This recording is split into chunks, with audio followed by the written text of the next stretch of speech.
Hello, my name is Marcus. I'm the compiler of a collection of therapy quotes entitled Psychoanalytic Self-Awareness Quotes. This is TQ 126 to 130. Therapy quote number 126. Karen Horney described a therapist as someone who didn't treat an ailment, but treated an individual who had an ailment and saw in psychoanalysis her preferred way to know thyself. So Karen Horney was all about Ubuntu, whole object relations, and having the perspective of the person as a whole person to help integrate the different parts within to reach whole object relations. So she was very compassionate. In her writing, you can feel her, you can sense that she's very articulate in trying to describe things, to bring things together. One of her best books is called Our Inner Conflicts. Another good one is Neurosis and Human Growth, widely available. And as far as I can tell, there's only one audio recording of her, so I thought I'd just play a brief clip from it.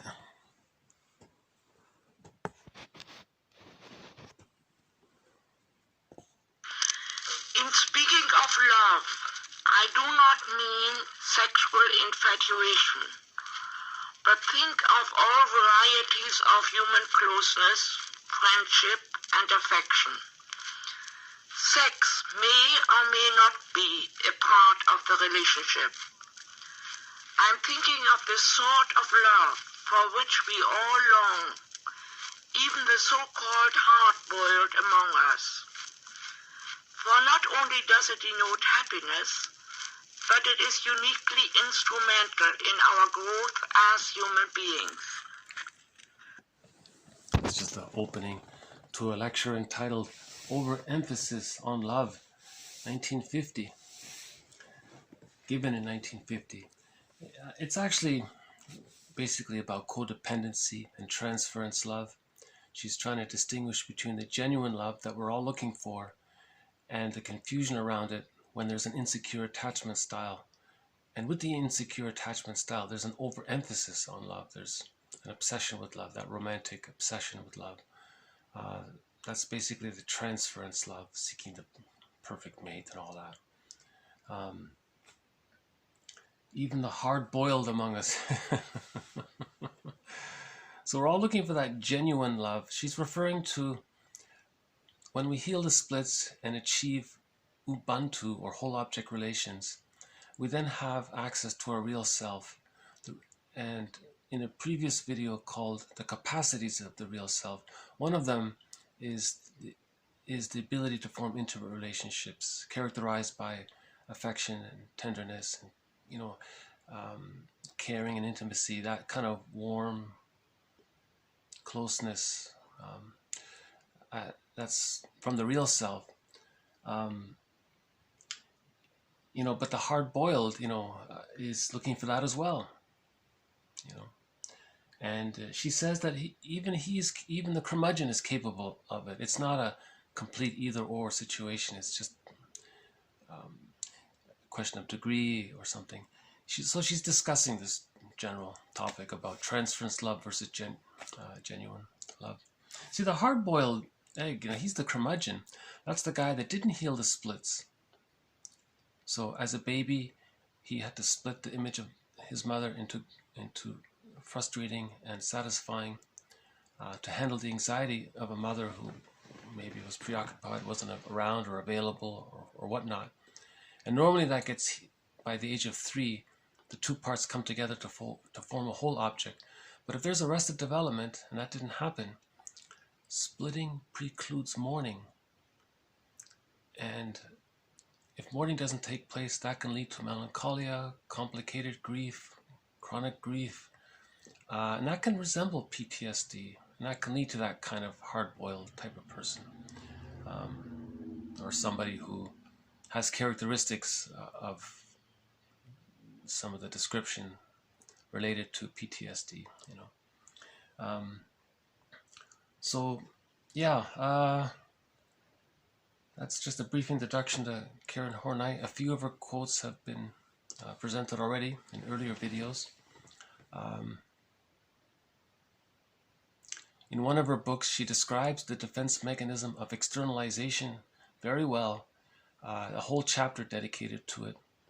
And so that's what the last video was, just made before this one, regarding the link between splitting and projective identification. That can broadly be called externalization. I recommend that chapter. That's a good one. And yeah, some people call her one of the mothers of psychoanalysis, you know, and the gentle rebel of psychoanalysis, you know. She really brought that humanistic feel to it all, you know, and so she was very welcome, very popular. She was a rock star, you know. She established her own training institute and all that. Okay, so that's 126. TQ 127.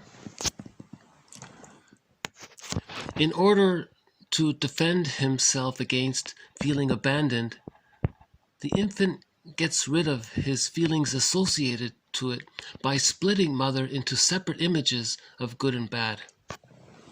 So this author also agrees with the theory of the defense mechanism of splitting, which the baby uses to handle the anxiety of when the mother is sometimes loving and sometimes rejecting. From the baby's point of view, if the mother's not around, the baby might feel he's being abandoned. So, and the feelings related to that, as well as his memory of her, he's going to repress and split off to handle the anxiety and hold on to the positive memories to form the attachment. So there's that splitting. Remember, splitting precludes mourning. 128. Pathological mourning reactions include the defensive absence of mourning as well as prolonged grief reactions. So one of the reactions to not mourning, this word pathological, it just means dysfunctional or mourning gone awry or a problem with mourning. So let's just change that first word to dysfunctional, right? Dysfunctional mourning reactions include the defensive absence of mourning as well as the prolonged grief reactions. So dysfunctional mourning, one of the reactions to it is that the person is going to be very defensive about mourning. He's not going to want to mourn because he can't. Splitting precludes mourning. You first need to heal the splits in order to mourn, you see. And another outcome of dysfunctional mourning is prolonged grief reactions. Some authors say that this chronic grief can resemble the symptoms of PTSD. You know, exaggerated startle response, sleep problems, and, you know, all of those, that checklist on PTSD, many of it's there. Some call it delayed onset of grief. It's a form of PTSD as well. Okay, continuation, 129. The conflict between mourning and melancholia, between facing the reality of loss on the one hand and denying it on the other, was externalized as a conflict between client and analyst. For the client, giving up the resentment toward the analyst became tantamount to giving up the ideal object and thus losing omnipotence. In the course of the analysis, his complaints became less convincing and the conflict over loss became more conscious, allowing some moves toward mourning to take place. So mourning's the healthy thing that we do. If that doesn't take place, he's calling it melancholia. So he's calling dysfunctional mourning melancholia, complicated grief melancholia, prolonged grief, chronic grief, grief gone awry, all that pathological mourning, pathological nostalgia. He's calling that melancholia. So mourning is healthy. If that's not available, it leads to melancholia. That's where you deny the loss. If you deny the loss and you can't accept the loss, that's melancholia. That leads to melancholia, right? And he says that this dynamic got transferred in the relationship between him, the client, and the analyst. So you see, if the more, Fairbairn says, the more unavailable the mother is, the more alluring and rejecting and frustrating the mother is, the more abusive the mother is, the more the baby clings to the mother. So the greater the split as well.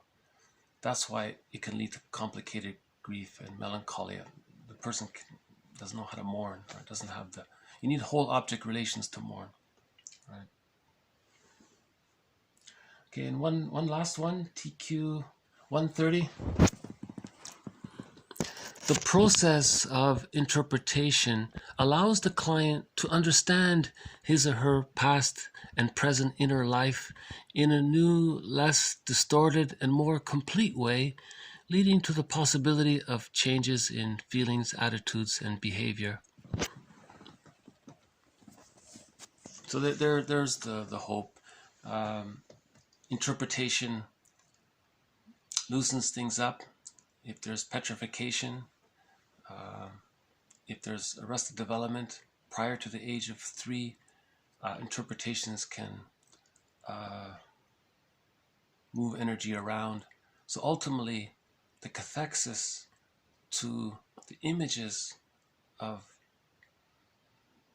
the mother that the baby had to make, his attachment to those images can then release and move to himself, so he can cathect to his real self, so he can let go of the old painful memories of what happened to him as a baby, right? So interpretations sort of loosens that and moves towards whole object relations and mourning. And once you get whole object relations, that's Ubuntu, our humanness and our humanity. And then that leads to the discovery of the real self. And one of the capacities of the real self, there's a video by Masterson earlier called The Capacities of the Real Self, to know your unique wishes. And, if you know your real self and you know what your unique wishes are, your individual expression is, you can set goals in line with that, rather than setting goals of that preserve the denial of whole object relations to preserve. So defense mechanisms can be used to preserve the splitting. So that's dysfunctional right there. Another capacity of the real self is intimacy, that ability to form close, warm, caring, tender. That's where the tenderness and the affection comes from, in the intimate relationships, in a genuine relationship. Right? In an insecure attachment, there's more drama because you're replaying the unfinished trauma from childhood. But if that's resolved more or less, and you have whole object relations, now you can come from that. There's a different quality to it. So that's what Karen Horney was discussing. She was trying to describe that different quality between an overemphasis on love, the transference love, neurotic love, right, versus that genuine love from the real self. There is a difference.